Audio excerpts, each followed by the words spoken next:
I think that luxury watch brands should be terrified, because there's a relatively small player in the game that's starting to make a lot of noise, and they're seriously starting to steal lunch from the big boys. And it's no surprise as to why. Hello there, my name is Kieran, welcome to Top Tier Ticker, I hope you're having a good day. Not too long back, we checked out the Christopher Ward C63 Super Compressor Elite, and although I was fairly impressed and overall thought the watch was a great release, today's watch, in my opinion, is way more impressive. And this watch has flown under the radar. You see, the 12 made huge waves and for sure caught a lot of attention. The same thing can be said about the Velcanto, maybe even more so. But this release didn't quite capture the imagination as much as I think it deserved. Even the newest release from Christopher Ward, the C12 Loco, has made more of an impact. You see, the Christopher Ward that we're taking a look at today got released over a year ago, and I think it's fair to say that the hype cooled off on this watch extremely quickly. However, I think this is the most compelling watch from the Christopher Ward catalogue, and for sure one that deserves a second look. The watch I'm talking about is the Christopher Ward 12X Titanium. This is Christopher Ward's take on the skeleton watch, and I'd even go a little bit further and say maybe this even belongs in the hyper watch genre. Now this is an expensive watch, it ain't cheap, it's competing with some luxury watch brands like Tudor and Grand Seiko, and generally I'd say I'm a fan of Christopher Ward, I'm not a huge fan, but when it comes to this particular watch, I'm a big fan of what's going on here. This one is only on loan from Christopher Ward, so this video is not sponsored. Now the clue to the case material is of course found in the name of this watch, it's made from titanium. The case is made from grade 2, the bezel grade 5. I think they've done that to extend the longevity of this bezel, because typically a bezel is what gets the most impact with daily wear. Of course the shape, the silhouette here is the classic 12 case, so inspired by that 70s sports watch era, you know, Gerald Genta. Now because this is a loan piece, it has been sent out and about, so it is a little bit battered, so if you spot any scratches in the footage today, that's because this watch has been passed around town. The crown here is signed with the Christopher Ward logo, and it is extremely easy to grip. And this crown is screwed down to the case, which gives this watch an impressive 100 meters of water resistance. Now the reason I say that's impressive is because of the amount of glass on this watch. Of course we have glass on the front because, well, this is a wristwatch, but we also have an extremely large display case back. I don't know why, it just feels like the watch shouldn't have 100 meters, but fair play, 100 meters on this watch is fantastic. The bracelet on this watch is also made from titanium. It tapers from 25mm up at the case down to just 18mm at the clasp. The finishing of the bracelet matches the case, so we've got a mixture of brushing and polishing, and the bracelet meets at a Christopher Ward logo that opens to reveal a butterfly clasp. Typically, I'm not a huge fan of butterfly clasps, however with this one, Christopher Ward have done a little trick to make them wear a little bit better. You see, this butterfly clasp actually features micro adjustment. That's because if you pull the clasp and bracelet apart, it opens up to give you some extra room. This feature can be found on both sides of the bracelet, so you've got plenty of adjustment here, and Christopher Ward does ship this watch with half link, so finding a good fit here should be pretty easy. Now in terms of size, this watch is a little bit unusual. It comes in with a 41mm case diameter, lug to lug is 46mm, and case thickness is 12.6mm. However, the watch has quite an unusual wearing experience. It feels a little bit top heavy, maybe that's because the bracelet is so lightweight. It doesn't really move around a lot, it just wears quite flat and feels thicker than it is. Maybe that's because of the fixed end links on this watch because they don't articulate straight down, but it's still a comfortable wearing experience, don't get me wrong, and I think it looks pretty good on my 6.5 inch wrist. Now let's get on to why this watch is actually really impressive. So powering this watch is an in-house movement, it's the SH21 caliber. This is a fully skeletonized automatic movement that features 2 mainsprings. Now because of those 2 mainsprings, we get a very impressive feature on this watch, one that I don't think is fully appreciated. This watch comes with a 120 hour power reserve. That is a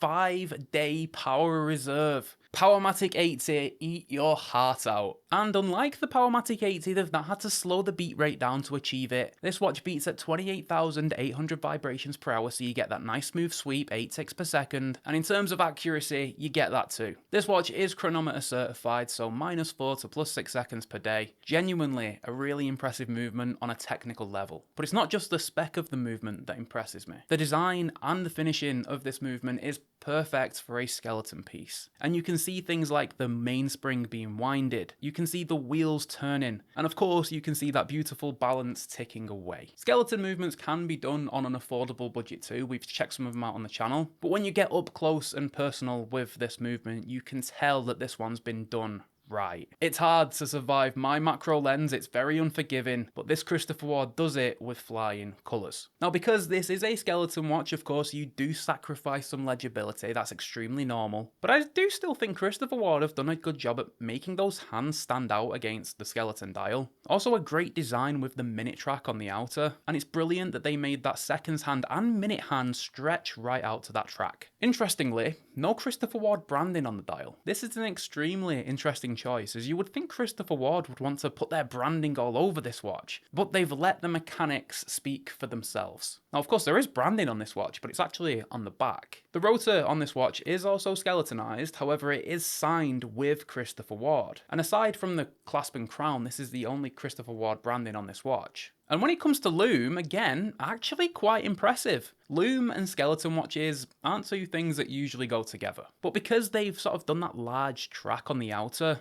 and the handset here is quite large too, it means that for a sports watch anyway, the lume here is pretty good. And I think Christopher Ward have bathed this crystal in anti-reflective treatment because I've never seen something so clear. Even when this crystal is in direct light, you can still see everything. And thank God, because you want to see everything. And of course, because this is a sapphire front and back, you can see straight through the watch, although sometimes when you can see your hair through it, that's a bit weird. Now, moving on to the flaws of this watch. Again, it does wear a little bit weird, but you can buy a rubber strap for this watch, and I'm guessing it will wear more conventionally. One major issue I do have though regarding this watch is serviceability. You see, because this is an in-house movement and bespoke to Christopher Ward, it's not just a watch you can hop down to your local watchmaker and get serviced if you need, especially if the movement needs a replacement part. Of course, this is a watch that you'll have to send back to Christopher Ward to get sorted, but serviceability and longevity is always something to consider. And the final flaw for me, it's one that comes with all skeleton watches, it's the legibility. If you're buying this watch for quick timekeeping, forget it. Sure, for a skeleton watch, it's actually on the better end of things, but next to a diver, come on, it doesn't even compete. But again, that sort of comes with the territory of a skeleton watch. And then we come onto price. This is a pricey boy. This watch comes in at £4,120. That's just under $5,000 for my US viewers. But one thing you do get for the money here, and something that somewhat negates one of my negatives, is that Christopher Ward offers a 5-year movement guarantee. So in 4 years' time, if this thing starts to run badly, give them a call, get it sorted out. Do I think this watch is worth